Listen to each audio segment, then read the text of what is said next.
I might take a little bit of a contrarian view on this one, that it's like either it takes too much or we're actually over-educating them, and we're over-educating them and sending them right out. So I think the real struggle in my experience that I've seen is that we're actually not educating patients in a way that they understand.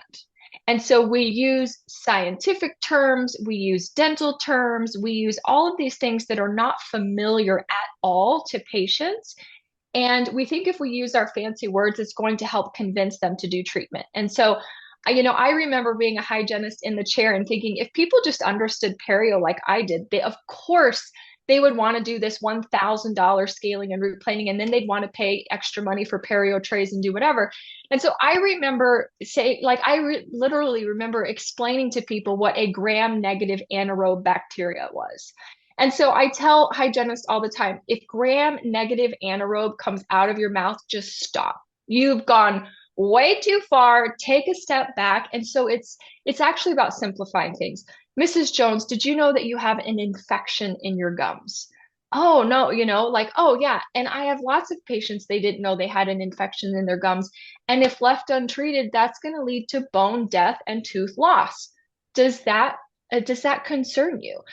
So it's actually about using analogies and metaphors, helping people understand treatment in a way that makes sense to them, and actually connecting what's happening in their mouth to what's happening in their lives. I mean, so many times people have something far more important going on, or they're in the middle of some life event, and we're trying to convince them to do scaling and root planing, and they're just not ready for it. And so I think that we do a disservice to our patients in the way that we talk to them and often the way that we treat them.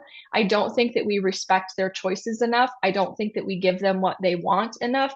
And I don't think that we communicate in a way that they understand. And I also see where we struggle to communicate in a sense of urgency, where I've listened to even like new doctors would, before they have confidence in themselves, they'll say things like, hey, you kind of like, you got a little fill, you got a little cavity back there. You might want to think about, considering maybe you want to get that taken care of, rather than, you know what, you've got a cavity, there's a hole in your tooth, and if you don't get it taken care of, it's going to lead to greater decay. So, would you like to get that scheduled today? Right. So I think that our communication is either too soft or too scientific, and we have to do a better job of helping our patients understand our language.